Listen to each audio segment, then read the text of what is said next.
Buenos días, mis queridos hermanos. Le ruego a nuestro Dios que nos envíe su Espíritu, que nos capacite para poder entender su verdad, su realidad, su perspectiva. Hoy vamos a hacer un inciso, aunque no salimos del tema en realidad, sino que lo completamos, teniendo en cuenta toda la verdad que hemos ido acumulando hasta este momento. Pero hay una pregunta que tengo la firme convicción que surge en la mente de cada uno de vosotros. Lo digo de principio, ¿verdad? ¿Por qué Dios llama al liderazgo de la Odisea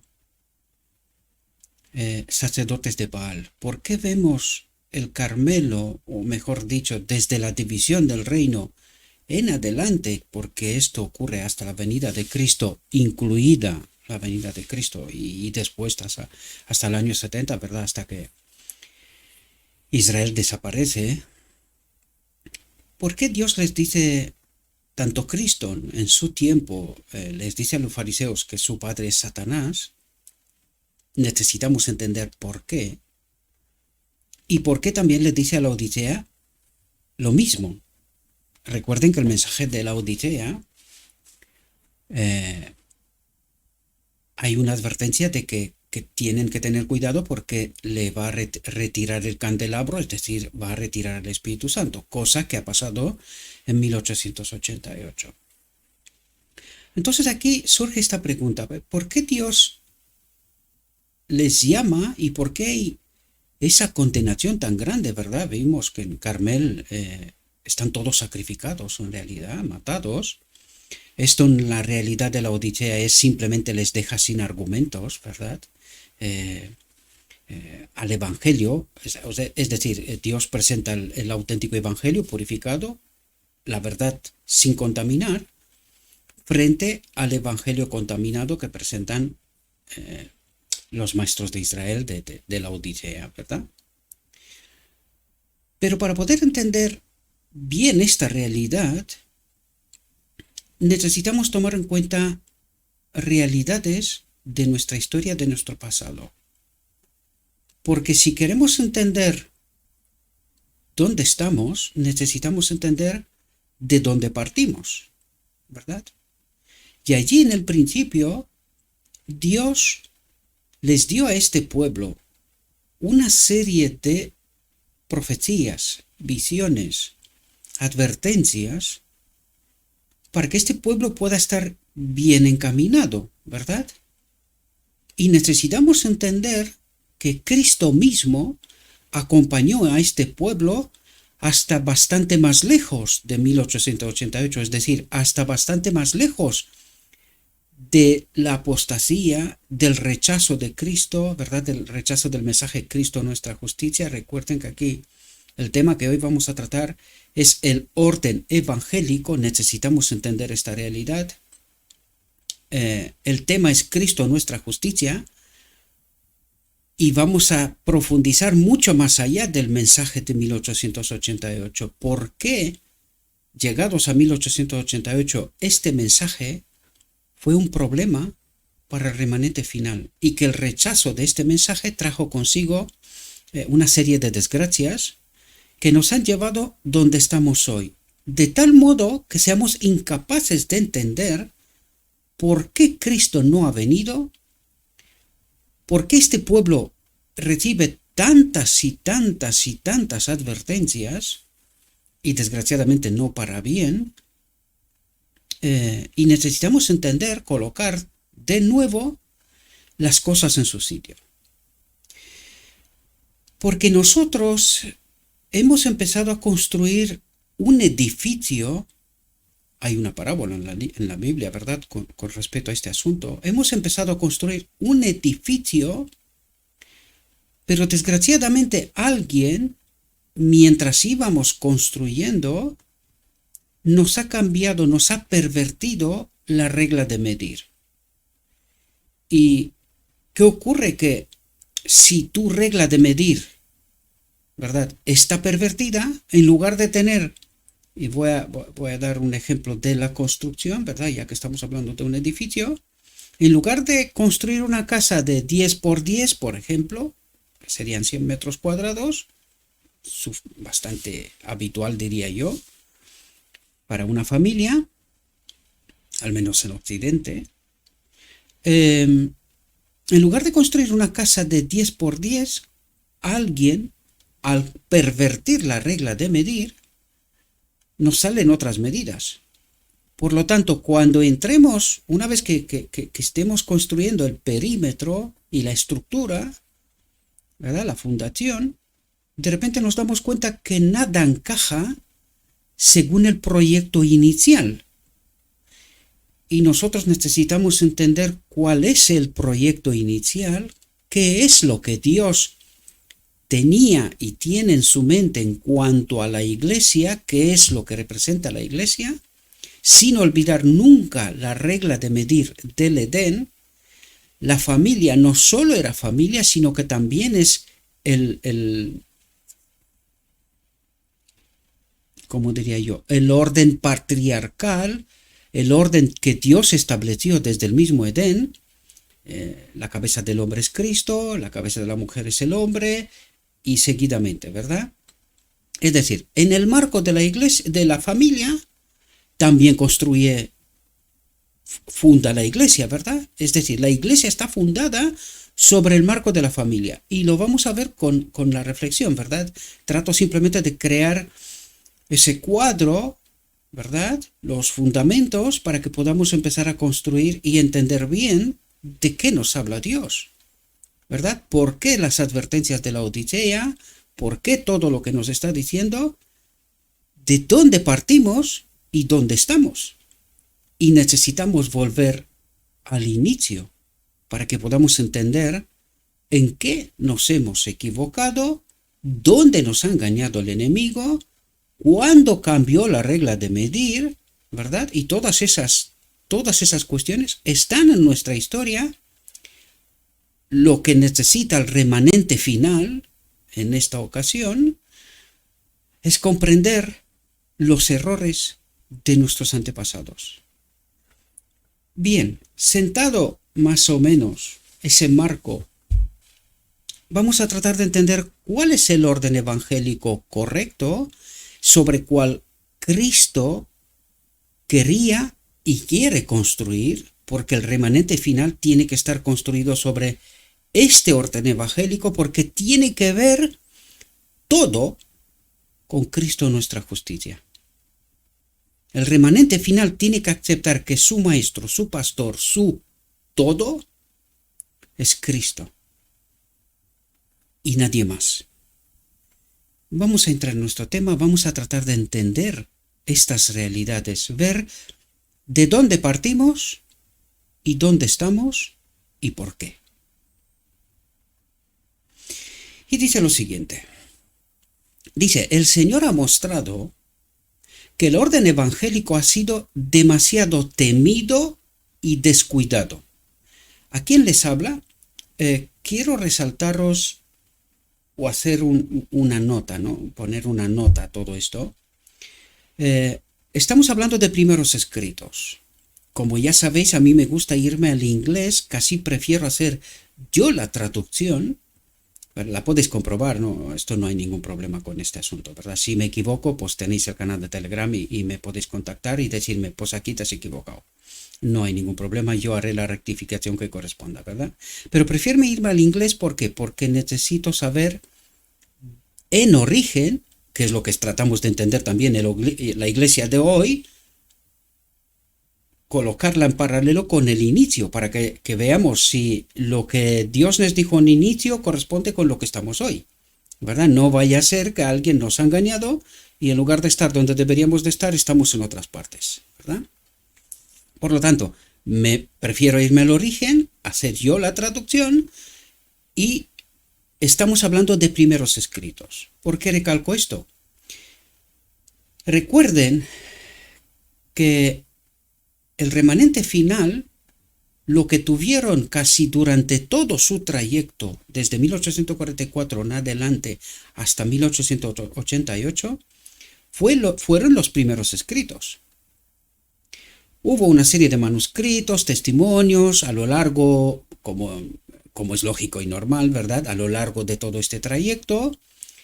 Culminó justo antes de 1888 con Conflictos de los Siglos, pero no tenían mucho más. Review and Herald, las señales de los tiempos, ¿verdad? Pero no tenían mucho más. ¿Por qué? Porque tenían al profeta en medio de ellos, ¿verdad?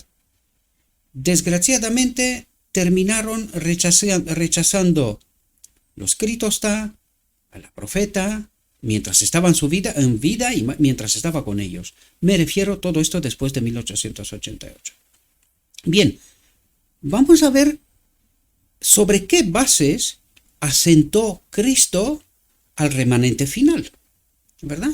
Y eso es lo que necesitamos entender, comparándolo con la realidad de hoy.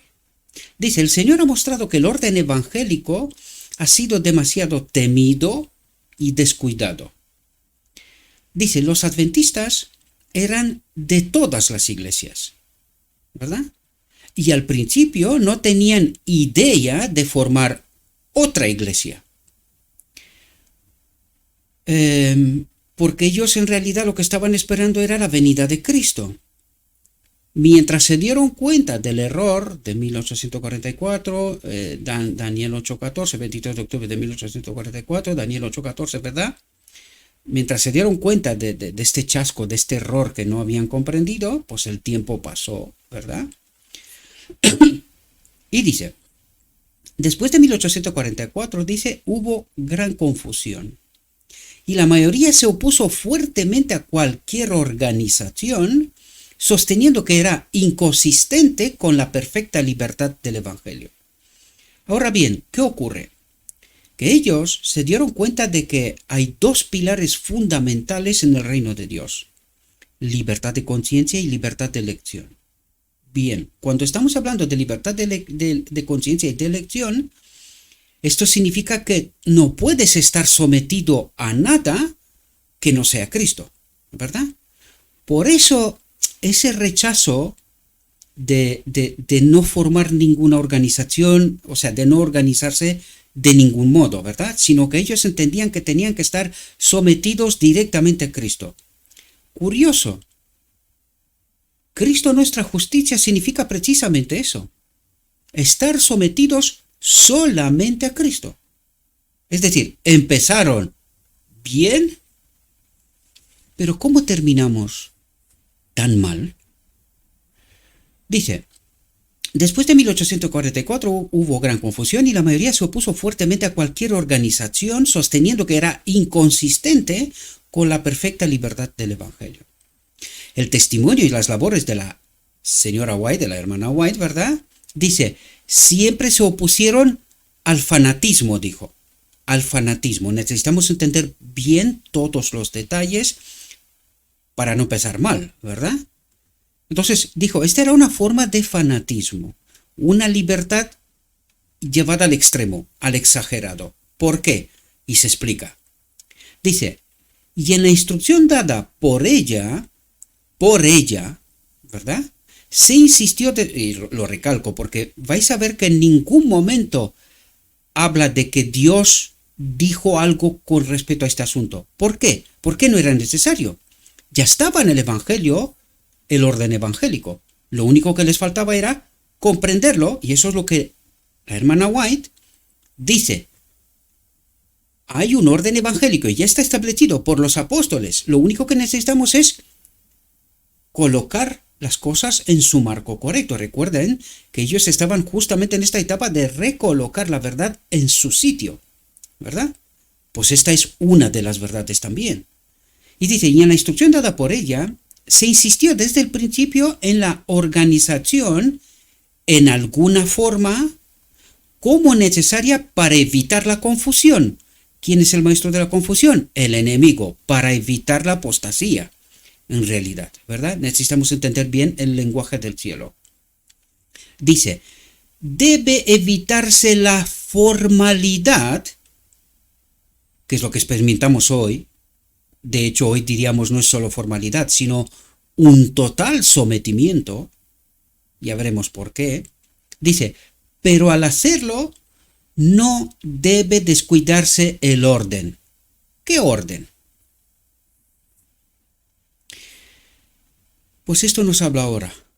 ¿Cuál es el orden evangélico correcto? Dice, ¿hay orden en el cielo? ¿Habría orden en la iglesia cuando Cristo estaba en la tierra? ¿Había orden en la iglesia? Dice, y después de su partida, el orden fue estrictamente observado entre sus apóstoles.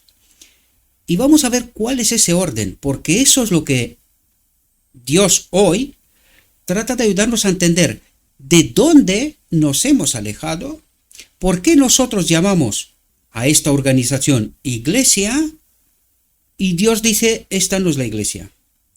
Yo levantaré la iglesia. Este hombre especial preparado, el remanente final, ¿verdad? Al final del tiempo, que no estarán sometidos a una organización, institución, sino directamente a Cristo, ¿verdad? Esto, a medida que nos adelantemos, entenderemos, ¿verdad? Dice, y ahora, en estos últimos días,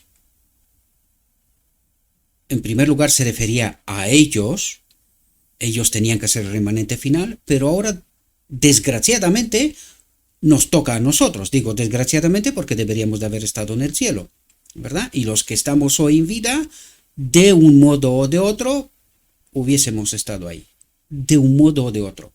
Porque si existimos hoy, es que estábamos en el plan de Dios desde la fundación del mundo, ¿verdad? Por lo tanto, de un modo o de otro, hubiésemos estado en el cielo. Dice, y ahora en estos últimos días, mientras Dios está llevando a sus hijos a la unidad de la fe, recuerden, la unidad de la fe tiene que ser la unidad en Cristo nuestra justicia. Él es nuestra fe. Hemos estudiado todos estos temas, la sutilidad, o sea, la sutileza de todos esos entendimientos. Por lo tanto, ¿a dónde quería Cristo llevarnos? Pues justamente al mensaje de 1888, a este entendimiento, Cristo nuestra justicia. ¿Cuál es la unidad de la fe? La unidad en Cristo por el Espíritu. ¿Comprendemos? Y dice, hay más necesidad real de orden que nunca antes. Porque estábamos al final del tiempo. Necesitábamos no ser engañados de nuevo, ¿verdad? Dice, porque mientras Dios une a sus hijos, Satanás y sus ángeles malvados están muy ocupados en impedir esta unidad y destruirla. ¿Desde cuándo? Desde el principio del inicio de la Odisea, desde el principio del día de la expiación, porque si alguien sabía muy bien lo que estaba ocurriendo, era el enemigo. Dice, por lo tanto, dice, se apresuran a entrar en el campo hombres atentos. Aquí necesitamos hacer paralelos constantemente con lo que está diciendo desde el inicio, las advertencias, y con lo que está pasando en realidad hoy. Y vamos a darnos cuenta de quién es esta obra. Necesitamos hacernos esta pregunta. ¿Quién está obrando para que ocurra lo que está ocurriendo? ¿Cuál es la realidad nuestra de hoy? ¿Y cuál es la realidad que Dios trata de advertirlos, colocarlos en el orden evangélico correcto para que el enemigo y sus ángeles no puedan impedir que esta unidad sea destruida? Que en realidad ha pasado, ¿verdad? Por eso Dios no tiene un pueblo, necesita levantar un remanente, ¿verdad? Para que glorifique su nombre. Justamente en la época de mayor apostasía de toda la historia de la humanidad, ¿verdad? Dice, por lo tanto, se apresuran a entrar en el campo hombres que carecen de sabiduría y de juicio, que tal vez no gobiernan bien su propia casa. Parémonos un segundo. ¿Cómo se eligen los líderes? Primero tiene que gobernar bien su iglesia, su familia. ¿Entendéis de lo que nos habla Dios? ¿Entendéis cómo coloca los parámetros del Edén constantemente en nuestra realidad? Y sobre esta realidad, Dios levanta su iglesia. Y necesitamos entender muy bien todos esos parámetros para que podamos entender por qué Dios nos dice lo que nos dice hoy, por qué nosotros nos hemos agarrado de esta institución tanto y de quién es esta obra en realidad.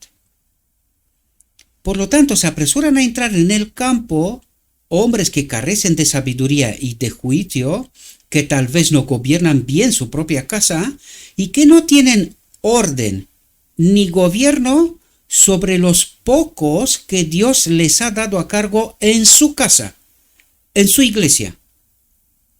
¿Comprendéis cuál es la regla de medir y cuál es la piedra sobre la cual empieza a construir su iglesia Cristo?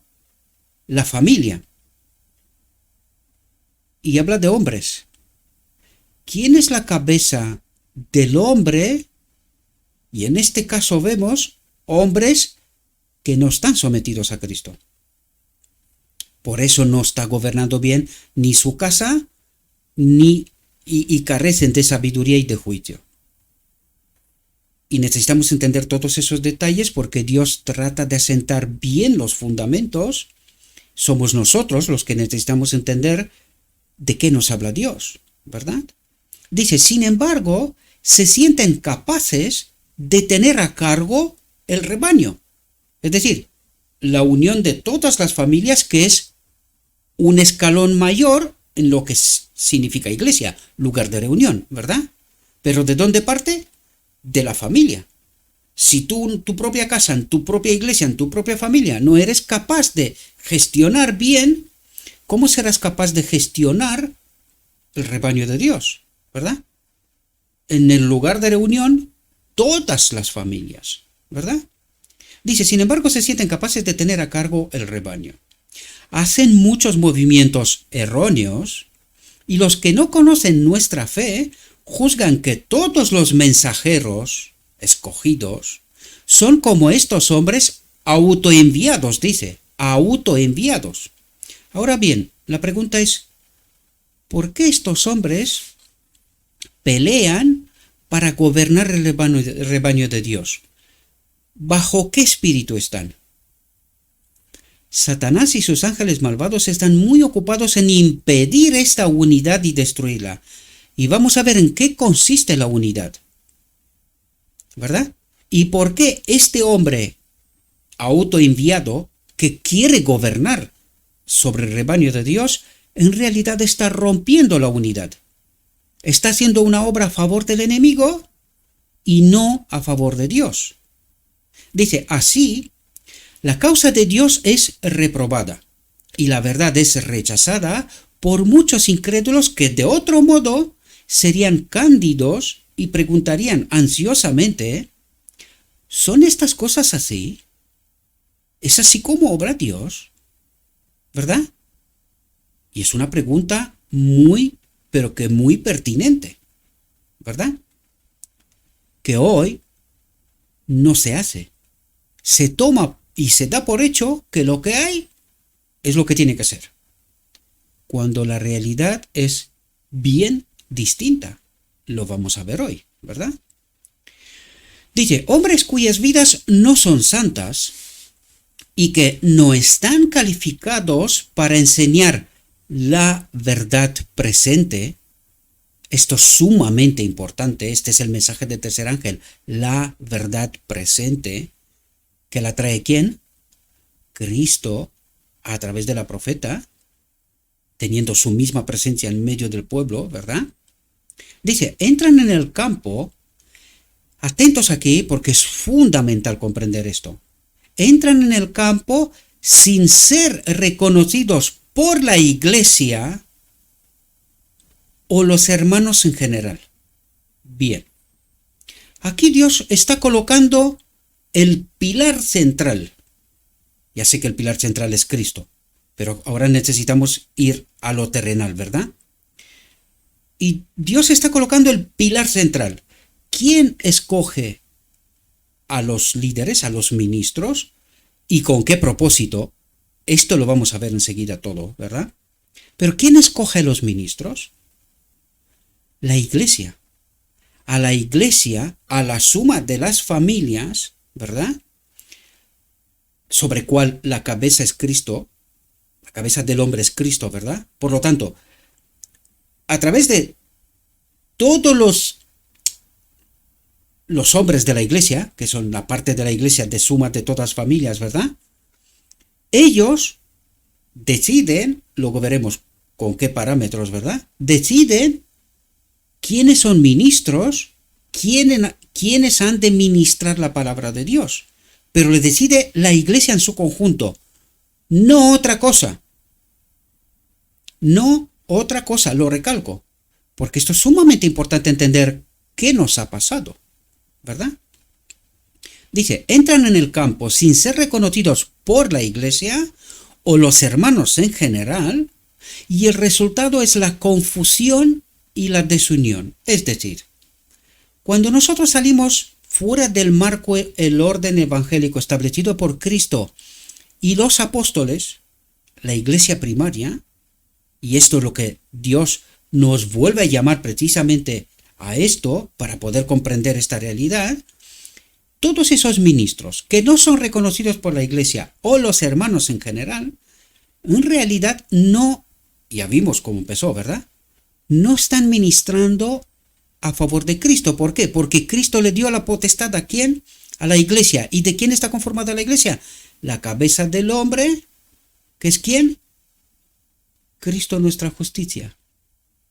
Ahora empezamos a entender, ¿verdad? Los parámetros reales sobre cuál Cristo construye, fundamenta la iglesia, ¿verdad?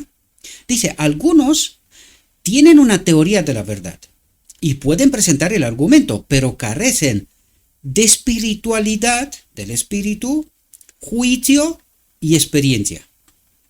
Fallan en muchas cosas que es muy necesario que entiendan antes de poder enseñar la verdad.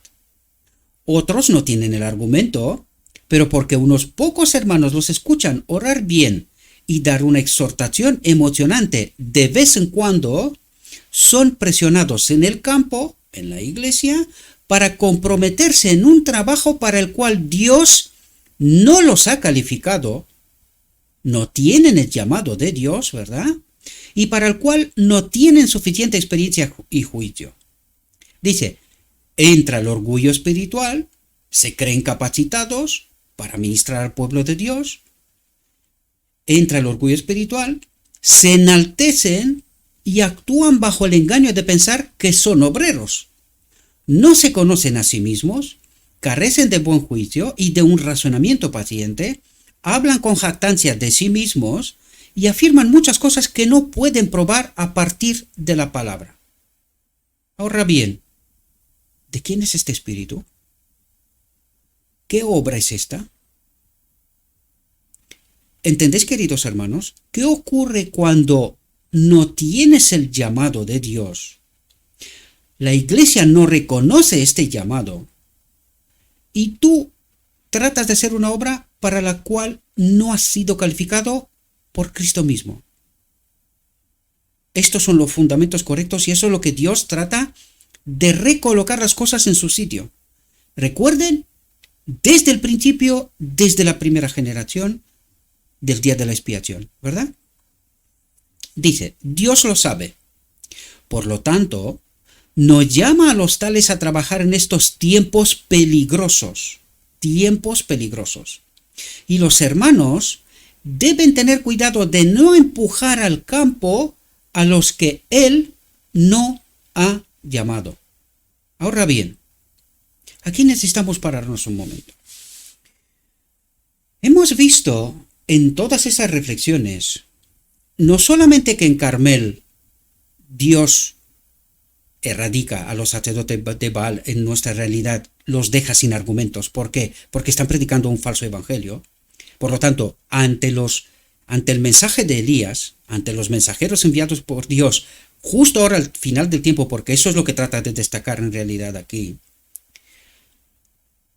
cuando la iglesia que tiene potestad en nombre de Cristo no escoge bien a los ministros, a los que han de ministrar el rebaño de Dios, la iglesia es culpable, es la última en realidad culpable, después de los ministros que han hecho mal su trabajo, Estamos hablando de principios, ¿verdad? Yo no estoy acusando a nadie de nada. Simplemente necesitamos entender cuál es la regla de medir de Dios, ¿verdad?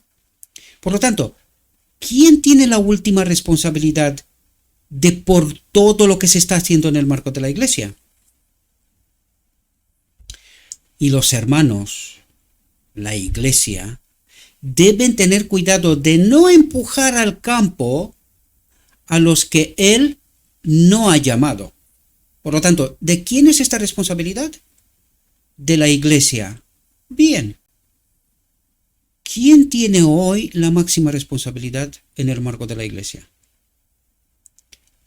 ¿La feligresía? ¿O hay una élite interpuesta que tiene derecho de veto sobre todo lo que el marco de la iglesia puede decidir? ¿Y en cuántas cosas la iglesia en verdad decide? Preguntas a las cuales os invito a que contestéis. No me voy a poner a comentar porque este tema es un tema... Menos mal que no estamos en la Edad Media, porque igual hoy no acabaría el día. Estaría sobre la hoguera, ¿verdad? Pero gracias a Dios que estamos en los tiempos finales, ¿no? Dice, los hombres que no son llamados por Dios son generalmente los que más confían en que son llamados y que sus labores son muy importantes. Van al campo y generalmente no ejercen una buena influencia. Sin embargo, en algunos lugares tienen cierto éxito y esto los lleva a ellos y a otros a pensar que seguramente son llamados por Dios. No es una evidencia positiva de que los hombres son llamados por Dios porque tienen algún éxito. Estamos hablando de éxito y fijaos, en ningún momento habla de la verdad. El parámetro aquí es el éxito. Multitudes le siguen, que bien habla, educado, cosas por estilo. Pero no pone énfasis en la verdad. Porque esa es la clave en realidad. Dice, porque los ángeles de Dios se están moviendo ahora en los corazones de sus hijos honestos para iluminar su entendimiento en cuanto a la verdad presente, y esta es la clave entre la verdad presente, verdad pura sin contaminar, y el éxito, porque el éxito pueden tener. Hay mucha gente que puede tener mucho éxito, pero no necesariamente están acompañados por el Espíritu Santo. Por lo tanto, la obra no es de Cristo, ¿verdad? Lo que necesitamos entender es si los ministros predican la verdad presente, la verdad pura sin contaminar. Ahí es donde podemos ver si un hombre está acompañado por Cristo o no. Y esto necesitamos comprenderlo bien desde el principio. Porque los ángeles de Dios se están moviendo ahora en los corazones de sus hijos honestos para iluminar su entendimiento en cuanto a la verdad presente, para que puedan aferrarse a ella y vivir. Es importante aferrarse a la verdad presente, a la verdad pura sin contaminar y vivir.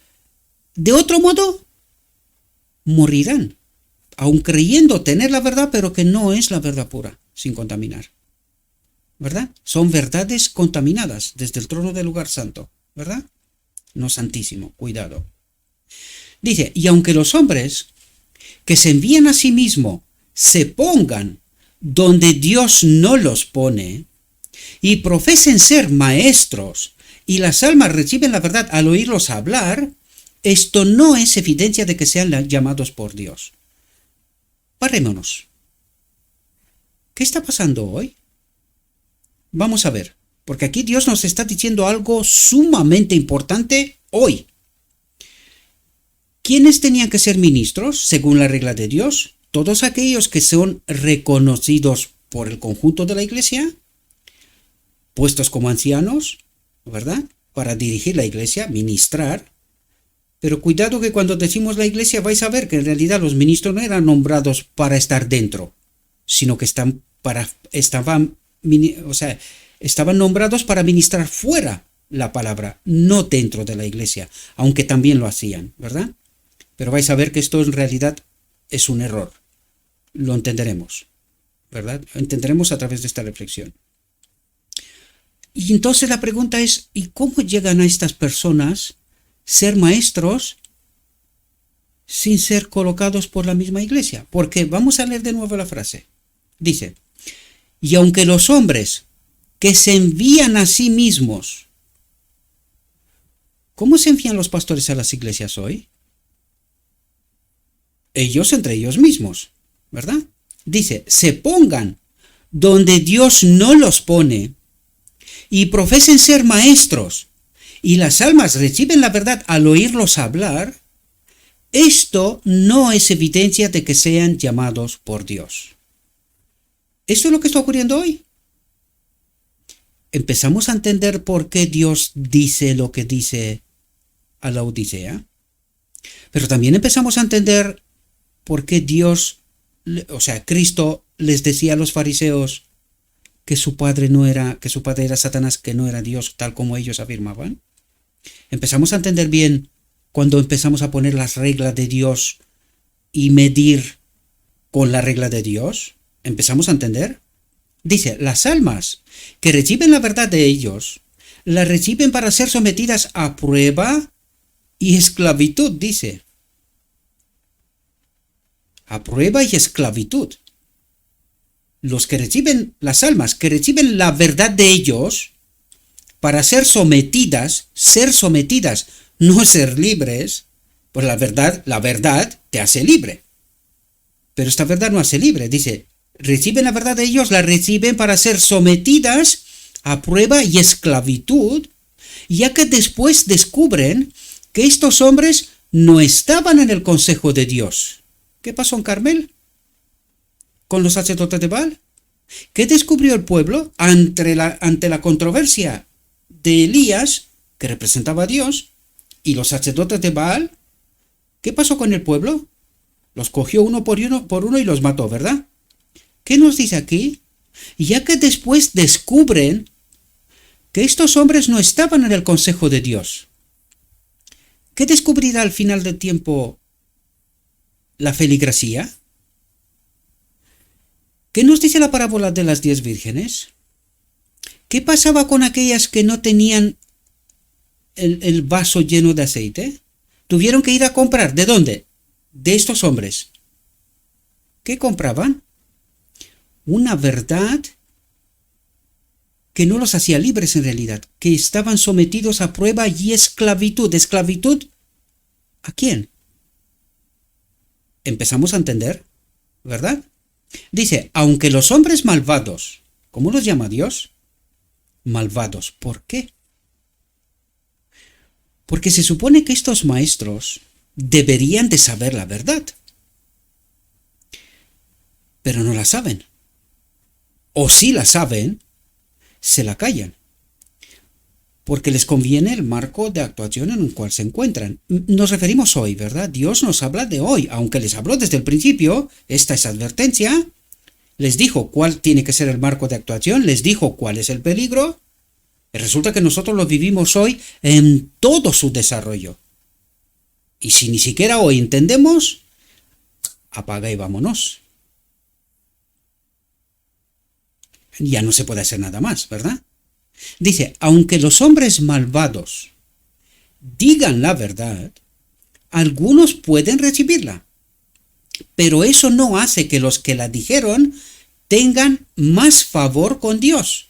Siguen siendo malvados, siguen siendo sacerdotes de Baal, ¿verdad?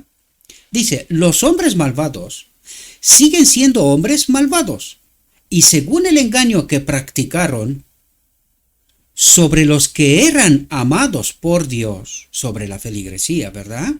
Y según la confusión que introdujeron en la iglesia, así será su castigo, sus pecados no quedarán cubiertos, sino que serán expuestos, sus pecados serán expuestos en el día de la feroz ira de Dios. Es decir, estamos hablando de la batalla del Armagedón, estamos hablando de los mensajeros de Dios, estamos hablando del mensaje de Elías, que era apostasía, adoración a un falso Dios. Por eso estos maestros serán expuestos, porque ellos representan al enemigo en realidad, porque dice, hombres malvados siguen siendo hombres malvados y según el engaño que practicaron sobre los que eran amados por Dios y según la confusión que introdujeron en la iglesia, ¿a quién representaban? Y ya vimos hace no tantas reflexiones cómo obra el enemigo, a través de quién. Pues aquí Dios nos revela esta apostasía y trae la atención al pueblo de Dios. Cuidado cómo va a obrar el enemigo. Hoy lo vemos, ¿verdad? Y dice, y según la confusión que introdujeron en la iglesia, así será su castigo, sus pecados no quedarán cubiertos, estarán sin la justicia de Cristo, lo vimos la última reflexión, ¿verdad? Sino que serán expuestos, ¿por quién? Por el mensaje de Elías, por mensajeros de Dios, por este hombre especial preparado para sacar fuera del campamento al enemigo, representado por quién? Por los falsos maestros. Ahora lo entendemos. Sino que serán expuestos en el día de la feroz ira de Dios, al final del día de la expiación, ¿verdad? Serán expuestos, es justo lo que nos enseñó Carmel. El pueblo se dio cuenta y los mató uno por uno. También nos tiene que decir algo aquí Apocalipsis 18:4. Salid de ella, pueblo mío, ¿verdad? Del engaño. Dice, estos mensajeros autoenviados son una maldición para la causa. Ahora, vuelvo a recalcar una vez más. ¿Cómo pueden llegar a alguien ser maestro sin que la iglesia lo nombre? ¿Entendéis la obra maestra del enemigo de Dios después de 1888? Y antes. Porque la institución se hizo en 1863. Desde allí, poco a poco, estos maestros han peleado por un reconocimiento, por un sueldo, y han pervertido lo que ayuda era para estos ministros, que lo veremos cuál era su labor y por qué estaban escogidos. Pues poco a poco han peleado para que se haga una institución. Por eso Dios nunca dijo que se haga una institución. Y estamos hablando del marco de la primera generación. ¿Por qué? Porque no era necesario. El orden evangélico, tal como los apóstoles lo habían hecho bajo el consejo de Cristo, ¿verdad? Recuerden que estaban llenos del Espíritu Santo, de la presencia de Cristo, ¿verdad? Ellos, en cada lugar que la gente recibía la verdad, ponían ancianos y diáconos y se iban. Si no, ¿de qué nos habla el Nuevo Testamento y las cartas de Pablo, dirigidas a las iglesias? ¿Qué eran estas iglesias? Un conjunto de familias reunidas en un lugar. Y en este lugar había ancianos y diáconos. Este es el orden evangélico, ningún otro. Y eso es lo que necesitamos entender. Esto es lo que Dios nos explicará, ¿verdad? Por lo tanto, ¿cómo llegaron estos maestros por encima de la iglesia? Pues esto necesita entender la Odisea. Que hoy, a muerte, nunca mejor dicho, desgraciadamente, defiende esta institución y estos maestros. Ahora bien, también quiero pararme aquí un momento, queridos. Necesitamos entender, lo vimos antes, la potestad, Cristo se la dio a la iglesia. Entonces, estos maestros que gobiernan el rebaño sin ser escogidos por Dios, ¿verdad? Estamos hablando siempre de principio, ¿verdad? En realidad la máxima responsabilidad la tiene la iglesia. Ahora bien, ellos están engañados. ¿Por quién? Por el maestro del engaño y de la confusión. Pero la iglesia también, porque se ha dejado sometida a esta gente. Por eso Dios se ve obligado, lo recalco, se ve obligado a levantar un remanente que salga de esta apostasía. Por eso, Apocalipsis 18:4, salid de ella, pueblo mío. ¿Salid de qué? Del engaño. Porque Israel no puede salir de Israel. esta es su tierra, no puede salir de Israel. ¿De qué tiene que salir Israel? Del engaño, de la apostasía, de esta falsa teología y de estos falsos sacerdotes de Baal. De esto tiene que salir. Pero ¿cómo se hace esto? Con la verdad, queridos, presentando la verdad pura sin contaminar, en contraste con la apostasía. Ahora bien, alguien podría decir, un momento, Gabriel, pero no vemos nosotros tantos consejos sobre la iglesia y cómo se ha de comportar la iglesia y todas esas cosas. Bien dicho, consejos. Recuerden que Dios no traspasa libertad de conciencia y libertad de elección. ¿Qué quieres decir con esto? Pues Dios no nos dijo que hagamos ninguna institución. No era necesaria. Los pioneros hicieron una organización, una institución, por razones no de la iglesia o de la verdad, por ministrar la verdad. No era necesario. Ellos hicieron la institución porque hicieron hospitales, sanatorios, imprentas, y necesitaban colocarlos bajo amparo de una sociedad, ¿verdad? Por lo tanto, pensaron que sería mejor colocarlas bajo el amparo de la iglesia. Pero Dios nunca dijo esto. De hecho, podemos ver cómo se han quemado las instituciones, sanatorios, en Battle Creek, la Asociación General, se le pegó fuego. ¿Por qué? Porque en realidad el enemigo ha tratado de sintetizar todo el poder en un solo lugar y bajo la administración de muy poca gente. ¿Y esto qué quiere decir? Es una suplantación del orden de la iglesia. Iglesia local, ¿verdad? Porque la patria potestad le pertenece a la iglesia. Ella nombra a los ancianos, a los ministros, estamos hablando de lo mismo, ¿verdad? Desde el parámetro, desde el principio, ¿verdad? Por lo tanto, colocar esa responsabilidad por encima de la iglesia es un error. Sin embargo, Dios nos dejó organizarnos. Es lo mismo cuando Israel pidió, queremos una cara visible como un rey, como todas las naciones que nos rodean. Porque estos van bestias. ¿Quién es el rey de esta nación? ¿Quién les guía a estos? Y, claro, Israel decía, no, Dios. Se reían. Entonces ellos dijeron, no, queremos una cara visible. ¿Qué hizo Dios? Vale, si queréis que seáis guiados por un hombre,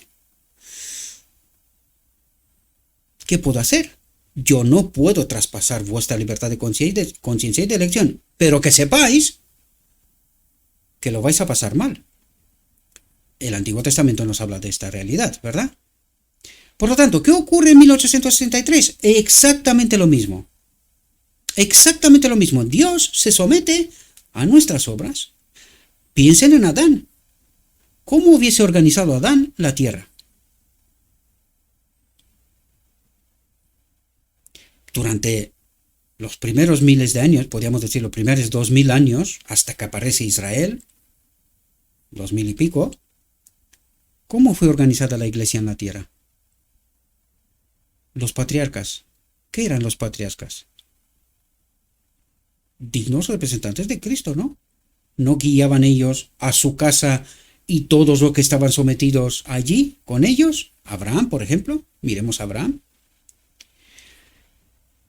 Os cuento todas esas cosas, mis queridos hermanos, porque necesitamos empezar a pensar y darnos cuenta de cuál es la realidad, la perspectiva que Dios nos plantea constantemente desde el Edén y dónde hemos llegado nosotros. La pregunta es ¿por qué? ¿Y por qué nos cuesta tanto despegarnos de lo construido ya sobre las arenas movedizas? ¿Verdad? Bien. Volvamos al texto porque si no, no terminamos y ya nos acercamos a la hora, ¿verdad? Hoy no va a ser fácil porque este es un tema que da para un seminario en realidad. Hay tanto que explicar. Tan profunda es la apostasía que ni se nos ocurre pensar en esto, ¿verdad? Por eso estamos obligados a recolocar los fundamentos correctos, ¿verdad? Y entender de qué nos habla Dios. ¿Por qué nos desmonta Dios una y otra vez? ¿Por qué? Pues porque estamos actuando en un marco distinto que el que Dios quiso que esté, ¿verdad? Dice, esos mensajeros autoenviados son una maldición para la causa. Las almas honestas ponen su confianza en ellos, pensando que se mueven en el consejo de Dios y que estén en unión con la Iglesia, y por lo tanto permiten que administren las ordenanzas, la Iglesia permite que administren las ordenanzas, y como el deber se hace evidente que deben hacer sus primeras obras, se dejan bautizar por ellos. Cuando habla de ordenanzas, habla de la Santa Cena y de bautismo, que esto es parte de la Gran Comisión entregada a cada uno de nosotros. Perdón, ¿verdad? Pero que nosotros permitimos que esta gente autoenviada administre todo esto. Nosotros lo permitimos. ¿Quién dice esto? Dios. ¿Desde cuándo? Justo al principio. Para que podamos entender.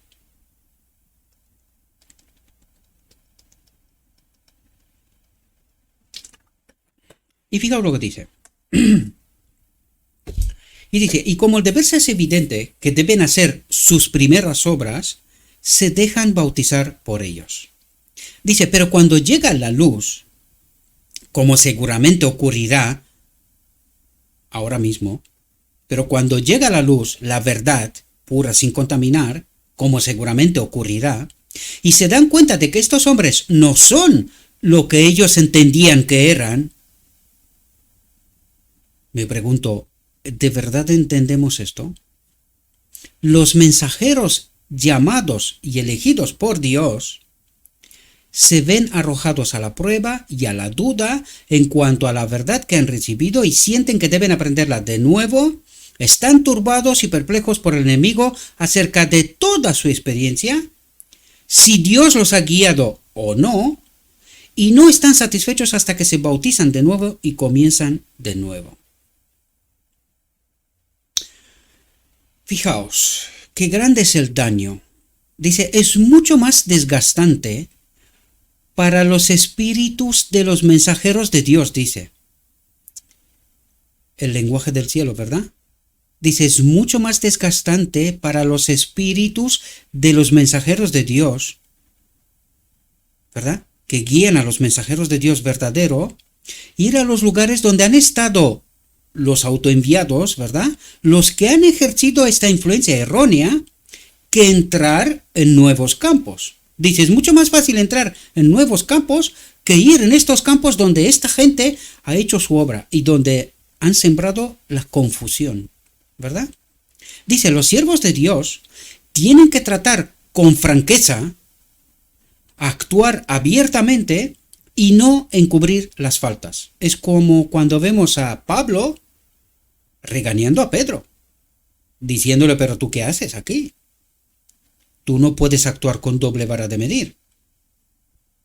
Y eso es lo que dice Dios. Los siervos de Dios, los verdaderos, tienen que tratar con franqueza, actuar abiertamente y no encubrir las faltas. Pues están entre los vivos y los muertos y deben dar cuenta de su fidelidad, de su misión y de la influencia que ejercen sobre el rebaño, del que el Señor los ha hecho supervisores. ¿De quién es el rebaño? ¿Quién es el pastor? ¿Quién es el maestro? ¿Quién lo es todo? Cristo, nuestra justicia, y los mensajeros enviados de Dios solo son supervisores de que las cosas se hagan según la voluntad del maestro, de Cristo, ¿verdad?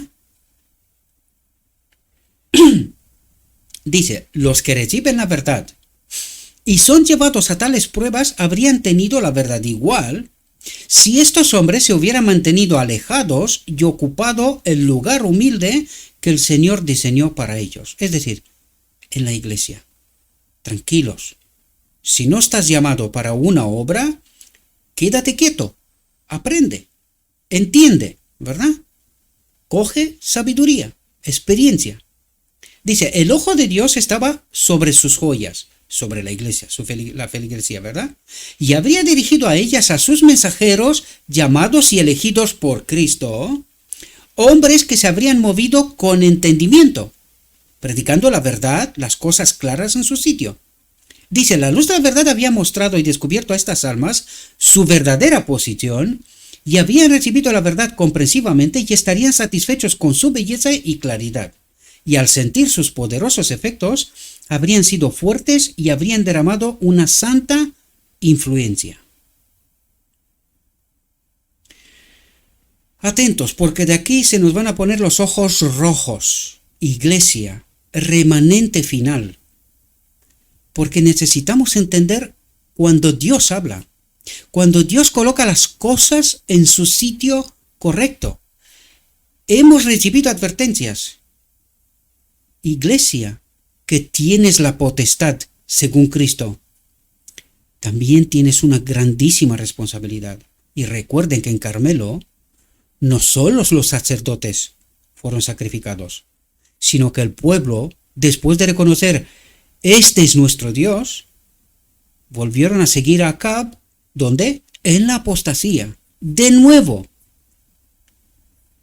Por eso necesitamos entender bien la verdad, pedir perdón, reconocer el error, porque de otro modo, queridos, no vamos a gustar el reino de Dios. Esto es una obra imposible. Dios no puede hacer injusticia. ¿Qué señala el enemigo de Dios? Todas nuestras faltas. El engaño de Él, pero que nosotros no entendimos la verdad pura sin contaminar y no nos arrepentimos de nuestros errores. Dice, nuevamente se me mostró el peligro de aquellos que viajan a quienes Dios no ha llamado. Si tienen algún éxito, las calificaciones que faltan se harán sentir. Se harán movimientos imprudentes, y la historia nos revela muchos movimientos imprudentes, desgraciadamente, y por falta de sabiduría, por falta de la presencia de Cristo, porque es así como tenemos sabidurías a través del Espíritu, ¿verdad? Algunas almas preciosas pueden ser llevadas a donde nunca podrán ser alcanzadas. Es decir, a la perdición, por una obra mala. Vi que la iglesia, atentos, iglesia, vi que la iglesia debe sentir su responsabilidad y debe mirar cuidadosa y atentamente la vida, las calificaciones y el curso general de los que profesan ser maestros. Porque esta es responsabilidad de la iglesia, queridos. Y cuando alguien se aleja de un así, dice Jehová, la iglesia tiene que actuar. Ella tiene la patria potestad dada por Cristo para tomar las riendas. Cosa que hoy, demasiado tarde, imposible. Si no se da una evidencia inequívoca de que Dios los ha llamado, si no se da una evidencia inequívoca de que Dios los ha llamado y de que el ay está sobre ellos, si no prestan atención a este llamado, es el deber de la iglesia actuar y hacer saber que esas personas no son reconocidas como maestros por la iglesia. ¿Y cómo reconoce la iglesia a sus maestros hoy? Por títulos, por doctorados, por otras cosas. ¿Y qué pasa con los ancianos que en realidad son los que Dios reconoce como los verdaderos maestros? ¿Sometidos a quién? Despierten, iglesia. Despierten. Traten de entender de lo que nos habla Dios, ¿verdad? Dice, este es el único camino. Este es el orden evangélico. Este es el único camino que la iglesia puede tomar para ser clara en este asunto, pues la carga recae sobre ella. ¿De quién es la responsabilidad? ¿De los maestros de Israel? De la iglesia. ¿Qué ocurre hoy? La iglesia está sometida a una orden que no pertenece a Dios. Ahora preguntémonos, ¿cómo hemos llegado aquí?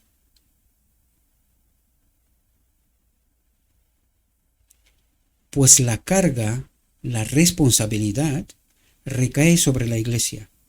Y si los maestros de Israel soportarán la condena de Dios por la mala obra hecha en el marco de la Iglesia no está a salvo. Se irá tras ellos. Porque sin el Espíritu de Cristo es imposible ni entender la verdad, ni seguir el camino correcto. Por lo tanto, la responsabilidad recae sobre la Iglesia, y si los maestros son condenados, ¿qué le pasará a la Iglesia? Pues el Espíritu de Profecía nos revela eso. Un pequeño grupo, un pequeño remanente apenas, se han sometido al orden evangélico de Cristo. Han salido de Babilonia, de su teología. Apocalipsis 18:4, ¿verdad? A eso hago referencia para que no se equivoque nadie, ¿verdad? Yo diría, porque es que me lo está diciendo el Espíritu, yo diría, mis queridos hermanos, Iglesia, ¿entendéis la necesidad que tienen los maestros de que nosotros, como Iglesia, tenemos que ayudarlos a comprender el camino correcto? Ellos están hoy en una situación, muchos de ellos son ignorantes de esta realidad. Es más, algunos de ellos defienden a muerte su realidad. Pero nuestro deber es presentarles la verdad, queridos, porque ellos también necesitan tomar una decisión. Ellos también. Si realmente tenemos a Cristo, amamos, queridos, amamos. Nuestro deber es amar. Mientras proclamamos la apostasía de Israel, Isaías 58, ¿verdad? Primeros versículos. Al mismo tiempo, esto lo hacemos porque les amamos, porque necesitan entender la verdad, salir de la apostasía, salir de la condenación. Y con ellos, toda la feligresía, queridos, porque Dios no quiere que nadie perezca, sino que todos sean salvos. Por lo tanto, nuestro deber no es condenar y señalar. Nuestro deber es presentar la verdad, el error y la verdad. Y que todos, ellos, los maestros de Israel, también puedan tomar su elección. Por eso os explico todas esas cosas, porque necesitamos entender, queridos, si Cristo habita en mí, tengo que amar. No tengo, amo. Amo. No tengo otra forma más que amarlos. Amarlos, respetarlos. Y porque les amo y les respeto, les tengo que hablar de la verdad, queridos. ¿Verdad? Porque el enemigo ha llevado a este pueblo a tal confusión que es muy difícil hoy, sobre todo sin el Espíritu de Cristo, comprender la verdad. Y esto es lo que le está pasando a la Odisea. Dice, vi que esta puerta, atentos, porque ahora nos hablará del orden evangélico correcto. Y dice, vi que esta puerta, por la que entra el enemigo para confundir y molestar al rebaño, puede cerrarse. Esta puerta puede cerrarse. ¿Cómo? Ahora nos lo explica Dios. Dice, pregunté al ángel. ¿A quién preguntó? Al ángel. ¿Quién le dijo el orden evangélico correcto? El ángel. Me pregunto, ¿quién sería este ángel? Cristo mismo, con total seguridad.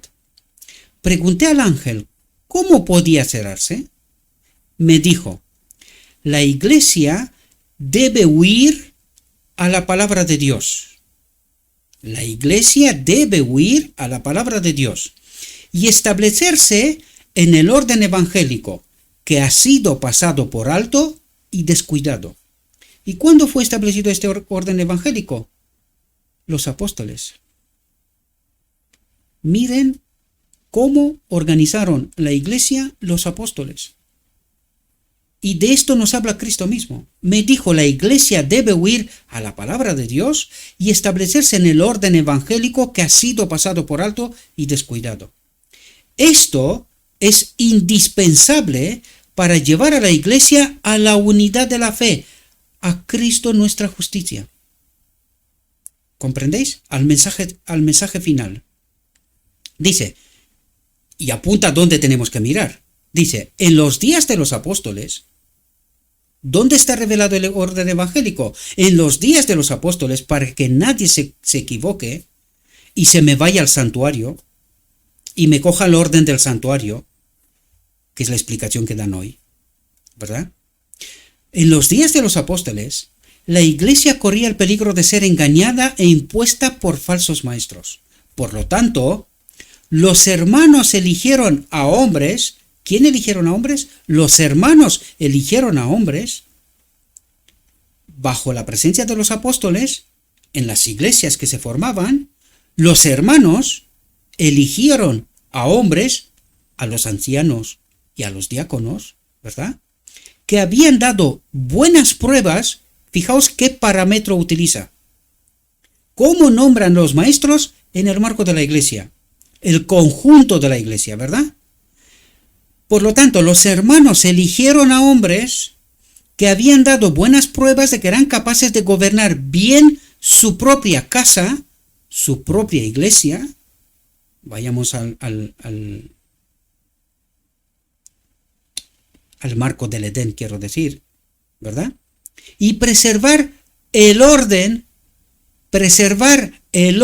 ¿Cuál orden? El que puso Dios en Edén, en sus propias familias, y que podían iluminar a los que estaban en la oscuridad. No solamente tenían que tener bien organizada su familia, sino que también tenían que estar bien asentados en la verdad. ¿Entendemos? Dos parámetros fundamentales para poder escoger a los que gobiernan el rebaño de Dios. Dice, se consultó a Dios acerca de ellos.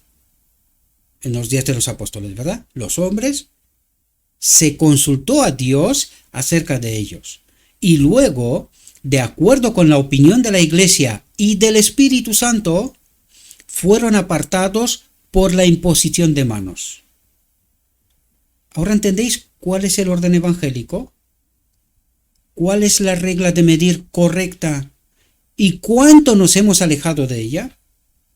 Dice, habiendo recibido su comisión de Dios, a través de la iglesia, de la imposición de manos, ¿verdad? De la feligresía, habiendo recibido su comisión de Dios y teniendo la aprobación de la iglesia, atentos lo que hacían los ministros y para qué estaban escogidos. Salían a bautizar en el nombre del Padre, del Hijo y del Espíritu Santo y a administrar las ordenanzas de la casa del Señor, es decir, la Santa Cena, esperando a menudo o casamientos, o en fin, todo lo que en realidad hacen los pastores hoy, ¿verdad? Esperando a menudo a los santos, presentándoles los emblemas del cuerpo roto y la sangre derramada del Salvador crucificado, es decir, la Santa Cena, para mantener frescos en la memoria de los amados hijos de Dios sus sufrimientos y su muerte. ¿Ahora veis cuál es la verdadera iglesia? Comparadla con lo que está ocurriendo hoy. Dice, vi que ahora no estamos más seguros de los falsos maestros que ellos en los días de los apóstoles. Y si no hacemos más, deberíamos tomar medidas tan especiales como ellos para asegurar la paz y la armonía y la unión del rebaño. Tenemos su ejemplo y debemos seguirlo, de los apóstoles, ¿verdad? Los hermanos de experiencia y de mente sana deberían reunirse y, siguiendo la palabra de Dios y la sanción del Espíritu Santo, deberían, con ferviente oración, imponer las manos sobre aquellos que han dado plena prueba de haber recibido su comisión de Dios, aquellos que han dado plena prueba de haber recibido su comisión de Dios, y apartarlos para que se dediquen enteramente a su obra. Este acto mostraría la sanción de la iglesia a su salida como mensajeros. ¿Entendéis cuál es la misión? Este acto mostraría la sanción de la iglesia, es decir, la aprobación de la iglesia a su salida como mensajeros para llevar el mensaje más solemne jamás dado a los hombres. ¿Quién eran estas personas? Estaban llamados para ministrar fuera que dentro. ¿Ahora entendéis? Llamados a ministrar fuera en nombre de la iglesia y en nombre de Cristo, ¿verdad? Fuera de la iglesia que dentro. Dice, Dios no confiará el cuidado de su precioso rebaño a hombres cuya mente y juicio han sido debilitados por errores anteriores que han acariciado, tales como el llamado perfeccionismo y el espiritismo. Esto habla en el marco de la primera generación, ¿verdad? Estaba ahí al inicio, ocurrió esto. No nos vamos a parar porque había que hablar bastante sobre esto también, ¿verdad? Pero está revelado en el Espíritu y Profecía, así que os invito a lo escrito está, para poder entender de qué habla en este momento. Y que por su conducta mientras estaban en estos errores se han deshonrado y han traído reproche a la causa de la verdad. Por lo tanto, dice, Dios no confiará el cuidado de su precioso rebaño a estos hombres cuya mente y juicio han sido debilitados por errores anteriores. Esto es muy importante porque hoy en el tablero se mueve. Oye, ¿qué ha hecho aquí? Pues se ha divorciado. Vale, pues lo movemos de aquí, lo movemos en otro lado. ¿Qué ha hecho aquí? Pues oye, pues ha pecado de no sé qué modo. Pues lo movemos de esta iglesia, lo movemos a otra parte, aquí no sabe de él y ya está. ¿Entendéis de lo que habla Dios? Dice, aunque ahora se sientan libres de error y competentes para salir a enseñar este último mensaje, Dios no los aceptará. No confiará almas preciosas a su cuidado, porque su juicio se pervirtió mientras estaban en el error y ahora está debilitado. Yo diría, ¿qué debería de hacer la iglesia con todos aquellos que dicen pecamos hasta que Cristo viene? Y que es una teología falsa tan extendida en el marco de la Odisea. Pues Dios no los acompaña. Lo dice Dios, no lo digo yo, ¿verdad? Por lo tanto, necesitamos entender la verdad. Dice, el grande y santo es un Dios celoso y tendrá hombres santos para llevar su verdad. Porque ¿quién prepara? Este hombre especial preparado, ¿quién lo prepara? Cristo. Por lo tanto, si no son unos, porque se han debilitado y su juicio se ha quedado pervertido, pues Dios levanta a otros. Nunca Cristo ha dejado la responsabilidad de su iglesia sobre un hombre. Jamás. O sobre los hombres, si queremos. Dice, la santa ley pronunciada por Dios desde el Sinaí es una parte de él mismo. ¿Qué es la ley? Es una parte de él mismo, de su carácter. Y solo los hombres santos que sean sus estrictos observadores le honrarán enseñándola a otros. Pero ¿qué es lo que hace Satanás a través de la iglesia hoy? Estos hombres santos que sean sus estrictos observadores les honrarán enseñándola a otros. Pues la iglesia los saca fuera. Eso es lo que hace la iglesia. Los marginaliza, les quita el púlpito. No vaya a ser que el pueblo se despierte. Esta es la obra de Satanás. Dice, los siervos de Dios que enseñan la verdad deben ser hombres de juicio. Deben ser hombres que puedan soportar la oposición y no excitarse. Porque los que se oponen a la verdad se enseñarán con los que la enseñan. ¿No es eso lo que está pasando ahora? ¿No tenemos la advertencia desde el principio? Sí. Dice, y toda objeción que pueda producirse será presentada en su peor forma para que se oponga a la verdad. Los siervos de Dios que llevan el mensaje deben estar preparados para eliminar estas objeciones con calma y mansedumbre a la luz de la verdad. Con frecuencia los opositores hablan a los ministros de Dios en forma provocadora para sacarles algo de la misma naturaleza caída del hombre, ¿verdad? A fin de que puedan sacar el mayor provecho posible y declarar a otros que los maestros de los mandamientos tienen un espíritu amargo y son duros como se ha informado. Es decir, que tienen un falso espíritu, ¿verdad? Que están acompañados por el espíritu del enemigo. Eso es lo que quiere decir. Dice, vi que debemos estar preparados para las objeciones y con paciencia, juicio y mansedumbre, dejar que tengan el peso que merecen. no desecharlas o deshacernos de ellas con afirmaciones positivas y luego cargar contra el objetor y manifestar un espíritu duro hacia él, sino dar a las objeciones su peso y luego sacar a relucir la luz y el poder de la verdad y dejar que ésta supere y elimine los errores. Así se causará una buena impresión y los opositores honestos reconocerán que han sido engañados y que los guardadores de los mandamientos no son lo que se les ha presentado. Pero si son honestos, si no lo son, seguirán con lo suyo, ¿verdad? Los que profesan ser siervos del Dios vivo deben estar dispuestos a ser siervos de todos, en lugar de exaltarse por encima de los hermanos, y deben poseer un espíritu amable y cortés. Si se equivocan, deben estar dispuestos a confesarse a fondo, dice. La honestidad de la intención no puede servir de excusa para no confesar los errores. Y así es como el enemigo será sacado fuera del campamento. No queda duda sobre la confesión, sobre el arrepentimiento honesto y sincero, ¿verdad? Dice, la confesión no disminuirá la confianza de la iglesia en el mensajero.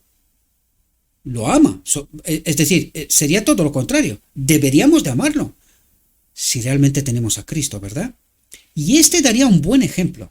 Se fomentaría un espíritu de confesión en la iglesia y el resultado sería una dulce unión. Una mayor confianza en aquellos que se equivocan, que se arrepienten, que reconocen y colocan las cosas en su sitio correcto. Y el deber de la iglesia es perdonar y amar. Los que profesan ser maestros deben ser modelos de piedad, mansedumbre y humildad.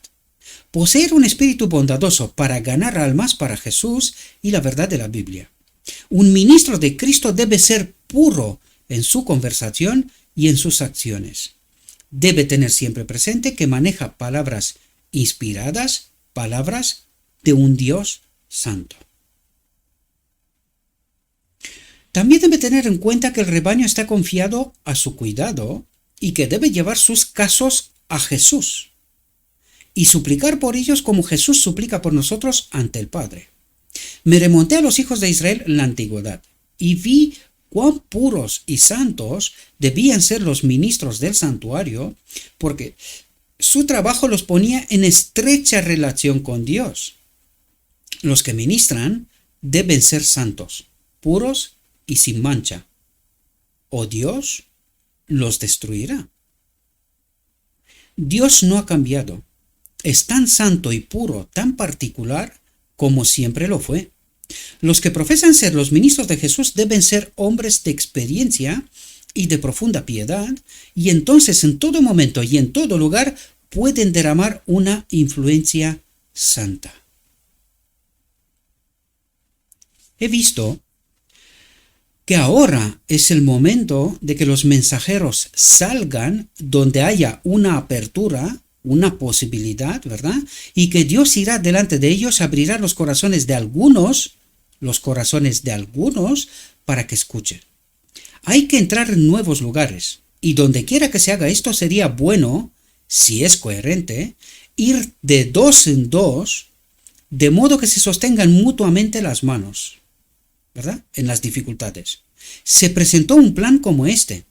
Sería bueno que dos hermanos comenzaran juntos y viajarán en compañía a los lugares más oscuros, donde hay mucha oposición y donde se necesita más trabajo, y con esfuerzo unidos y una fe fuerte poner la verdad ante los que están en la oscuridad. Por lo tanto, ¿para qué se ponían las manos encima, o sea, la imposición de manos sobre esta gente?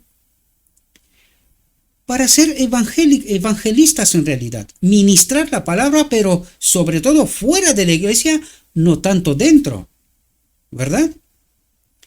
Y esto necesitamos entender. ¿Y dónde hemos llegado hoy? De allí a dónde estamos hoy. ¿Qué diferencia, verdad? Dice, y luego, si pueden lograr más visitando muchos lugares, que vayan por separado, pero que se reúnan a menudo mientras estén de gira para animarse mutuamente por su fe y así fortalecerse y sostenerse mutuamente las manos. Además que consulten sobre los lugares que se les abren y decidan cuál de sus dones será el más necesario y de qué manera pueden tener más éxito para llegar al corazón de la gente, ¿verdad? Entonces, cuando se separen de nuevo, su valor y su energía se renovarán para hacer frente a las oposiciones y a las tinieblas y para trabajar con corazones sensibles para salvar a las almas que perecen. Vi que los siervos de Dios no debían ir una y otra vez al mismo campo de trabajo, sino que debían buscar almas en nuevos lugares. Los que ya están establecidos en la verdad, atentos iglesia, los que ya están establecidos en la verdad, no deberían exigir tanto de su labor, de estos escogidos por Dios, ¿verdad? Pues deberían ser capaces de permanecer solos y fortalecer a otros a su alrededor. Mientras los mensajeros de Dios visitan los lugares oscuros y solitarios, exponiendo la verdad ante los que no están ahora iluminados en cuanto a la verdad presente, ¿verdad? Por lo tanto, espero, mis queridos hermanos, que podáis ver cuál es el marco correcto, cuál es el orden evangélico establecido por Cristo desde los apóstoles.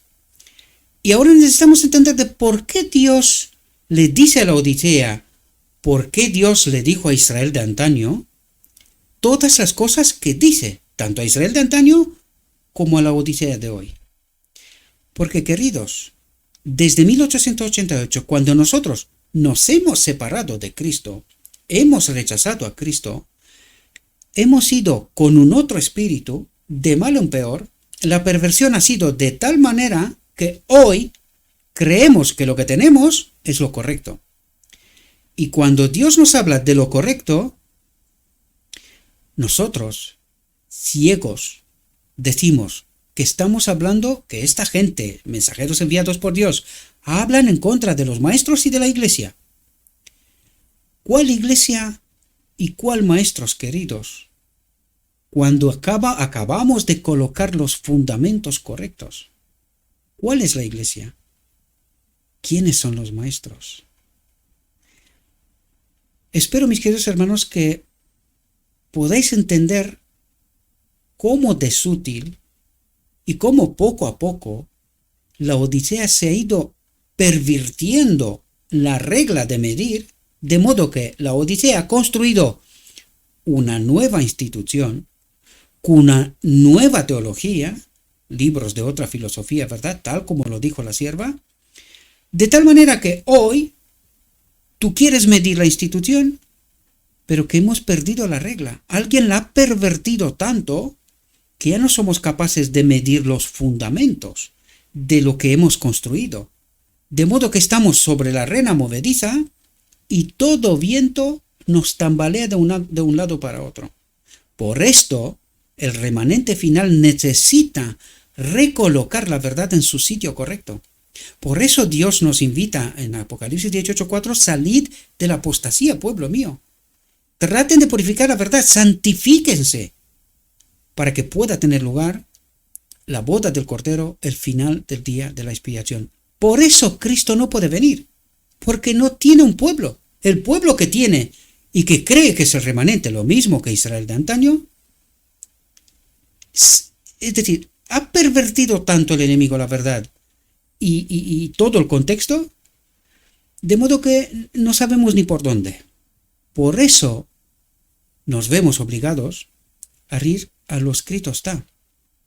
Recolocar de nuevo, como la primera generación, los fundamentos para que Dios pueda tener un remanente, una generación que glorifique su nombre en el peor momento de la historia de la humanidad. Entre el árbol de la vida y el árbol del conocimiento tenemos que elegir. ¿Queremos que Cristo y solo Cristo sea nuestro pastor, maestro, guía, justicia? Pues este era el mensaje de 1888 y el remanente final necesita entender estas verdades, sin la cual no puede ser santificada en la verdad, no puede sacar al enemigo fuera del campamento de Israel, no puede glorificar a Dios. Sin la verdad pura, sin contaminar, estamos condenados a la desaparición. Le ruego a nuestro Dios, mis queridos hermanos, que nos envíe su Espíritu, que nos capacite, que podamos entender su verdad, su realidad, su perspectiva, y que entendiendo esto, tomemos nuestras decisiones. Os ruego como siempre, no confíen en lo que yo os digo. Tenemos lo escrito está. Profundicen, pidan la presencia de Cristo y que Cristo nos guíe. Ni ningún hombre, sea quien sea. Lo que necesitamos es un así dice Jehová, y de allí que no nos movamos aunque se caigan los cielos. Os deseo, mis queridos hermanos, que tengáis un próspero día, y en todo lo que os he dicho, os lo he dicho en nombre de Cristo Jesús. Amén.